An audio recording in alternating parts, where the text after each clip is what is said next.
Welcome to the British TV Watchlist, the podcast that covers Brit shows worth the binge from an American point of view.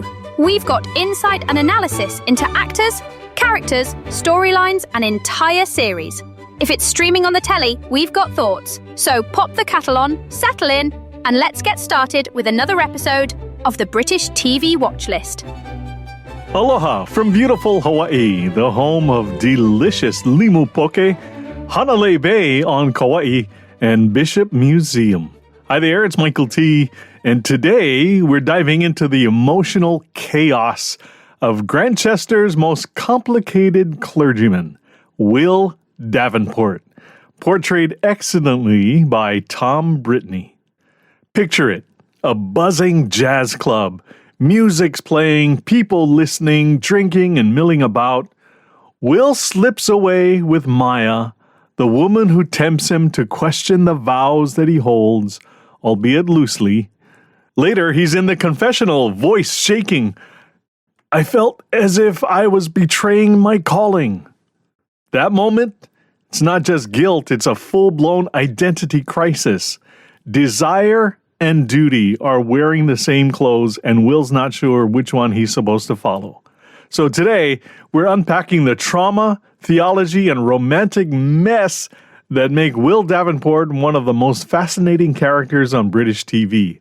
If you've been watching since Sidney Chambers' brooding sermons, you know Will arrived with a clean-cut theology and a reputation that looked bulletproof. Sundays are all about sin and redemption. Mondays, self-doubt and soul-searching. Am I fit to guide others if I can't even guide myself? That's the question that haunts him. The parish wants a vicar who's calm, collected, and morally spotless. But behind closed doors, Will's life is a storm of longing and guilt. So here's the big question. What happens when a man whose job is to preach self-denial starts wrestling with desires he can't ignore?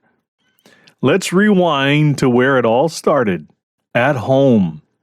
Will's relationship with love and intimacy was broken before it even had a chance.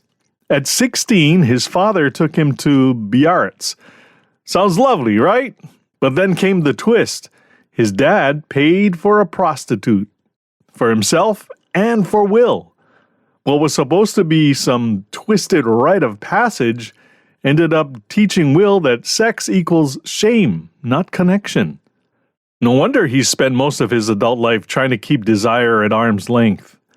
Later, Will says, I believed love could save me only to learn that it could wound me worse than any sermon. That line, that's the foundation of his entire emotional blueprint. Celibacy wasn't just about faith, it was about protection. Every time he gets close to someone, that memory flares up like a warning light. Desire can destroy you. And this isn't just personal, it's cultural. In post-war England, especially in a small parish like Grantchester, every smile, every late-night walk, every glance is judged. Technically, Anglican clergy can marry. Article 32 of the 39 Articles says so.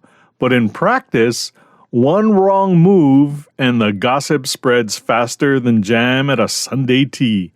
When Will starts seeing Ellie Harding, played by Lauren Carse, he encounters a bold journalist who doesn't care about church rank, and the tension is instant.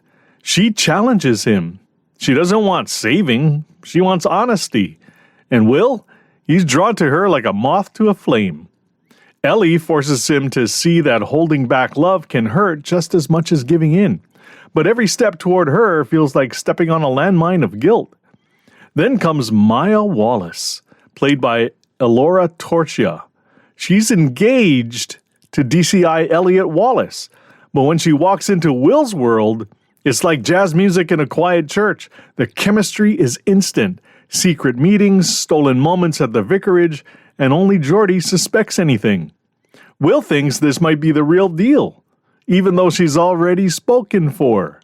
And finally, there's Bonnie Evans, played by Charlotte Ritchie. There's something there between Will and Bonnie. He knows it, she wants it. When she's about to leave, Will chases after her, even in the battered state that he's in. The prospect of death is great for focus and clarity. In pleading with Bonnie to stay, he's finally honest with himself. He says, I don't know how to be with you. I don't know how to be with anyone. I don't even know what a good relationship looks like. But I want to try if you let me. This self-realization is even bigger than when he says, I love you, just a few seconds later. It's a great scene from the final episode of Season 7. Hey, let me ask you a question. What's even more cozy than a cozy British TV mystery? It's got to be your bedroom and bath, right? Should be the most comfortable rooms in your house. I'll tell you about our bath towels. We've got a set, we're using them right now, actually. They're kind of a tan and off-white color, like a pattern, and they're small. And so I have a hard time rubbing this sandpaper-like towel across my back and trying to dry myself because it's too small. And now, after more than 10 years, it's too rough. If you're in that situation like I am, let me introduce you to CozyEarth.com. They've got bedding, they've got bath things, they've got clothing for your entire family. It's time for a new towel in our house. Maybe it's time for you in yours as well. CozyEarth.com. Now, right now, let me give you our promo code, and this helps us with a commission. You get to support the British TV Watchlist, and what's really in it for you is you get the best discount available at CozyEarth.com. How about 41% off?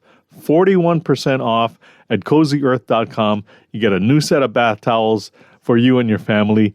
That code is BTVW1, the number 1. BTVW, the number 1. Apply that code. You'll get the best discount available at 41% off, and you get to help out the British TV Watchlist at the same time. Check it out at CozyEarth.com. A therapist might say that Will has a fearful, avoidant attachment style. He craves closeness, but panics the moment it arrives. Add in a theology that sees sexual relationships as either holy or sinful. There's no middle ground. And you got a man stuck in emotional whiplash. After a night with Ellie, he preaches purity. After a fling with Maya, he runs to confession. It's a classic battle between the flesh and the spirit. It's a situation we've all faced from time to time. What we want versus what we should. Will often gives in to his human temptations. When he does succumb, I don't know about you, but I always feel a tinge of disappointment for Vicar Will. The way he practices his theology is far too liberal for my tastes. This is especially true in that scene at the train station with Bonnie when she says, I'm not even sure I believe in God. And then Will says, oh, he doesn't mind. Neither do I. A strong Christian is always wary of being unequally yoked with a non-believer. So really, in marrying Bonnie, Reverend Will is probably making his life more complicated, not less. However, we feel good about this pairing because socially and emotionally, it's a strong relationship for him. Bonnie seems to be a nice, pleasant girl-next-door type, someone who's grounded in and by her family. Congratulations to the happy couple. That's our deep dive into Grantchester's most emotionally tangled vicar. Let me know your thoughts on Will Davenport. Do you think he should have run off with Maya, or is Bonnie the right girl for him? Leave a comment, like, and of course, subscribe. Before you go, shout out to our listeners in Tampa, Florida, Alameda, California, and believe it or not, we have our first listeners in England, in Kettering, Northamptonshire. Spread the word over there in the UK. And thanks for listening to the British TV Watchlist. Until next time, cheers! The British TV Watchlist is written and produced by Michael T. in Honolulu, Hawaii. Speculation and opinion powered by caffeine and curiosity. For more clever takes and cold cases, remember to subscribe, like, and share. Keep the mystery and the moxie rolling. All rights reserved. Copyright 2025 Michael T. Media.